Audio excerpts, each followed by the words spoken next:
And now to the back-to-back champions, the Florida Panthers. Parade preps are underway this morning as the Cats are set to hit the stage to celebrate their big win with the fans. CBS News Miami's Steve Majiri is live in Fort Lauderdale Beach this morning as officials are expecting over 200,000 people to line up tomorrow on A1A in Fort Lauderdale Beach. Steve, what can people expect if they're heading out there tomorrow?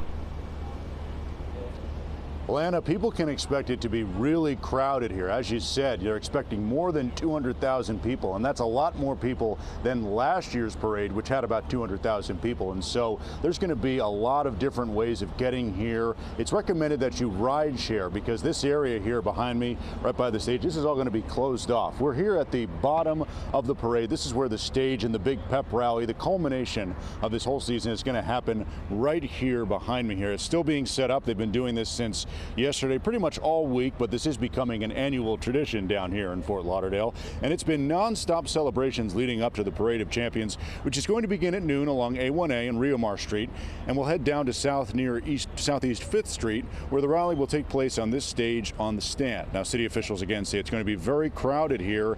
You can drive, and there are 26 nearby parking garages that will be open, but the city says they can be anywhere from a 5-minute walk to an hour walk away from the venue.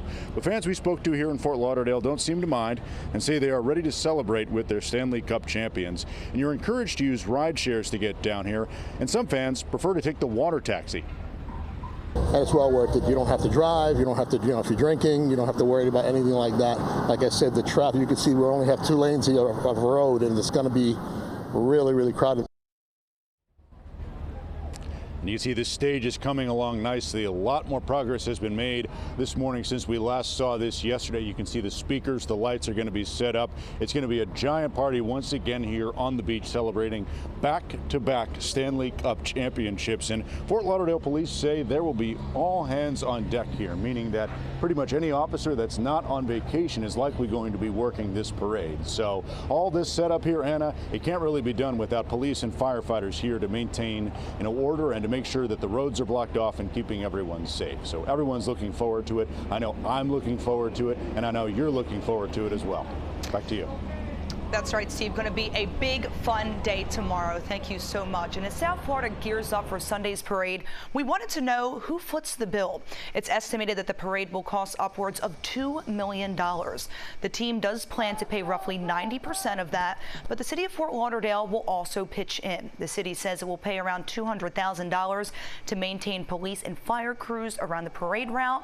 The security bill was around $400,000 total last year, but it's expected to be closer to $580,000 this time around because the crowd is expected to be even bigger. And CBS News Miami has you covered for tomorrow's Parade of the Champions. Join us for a live special edition of CBS News Miami Morning News, live from Fort Lauderdale Beach, starting tomorrow at 7 a.m. Then we'll have live coverage of the parade starting at 11:30 right here on CBS News Miami and on the CBS News Miami stream.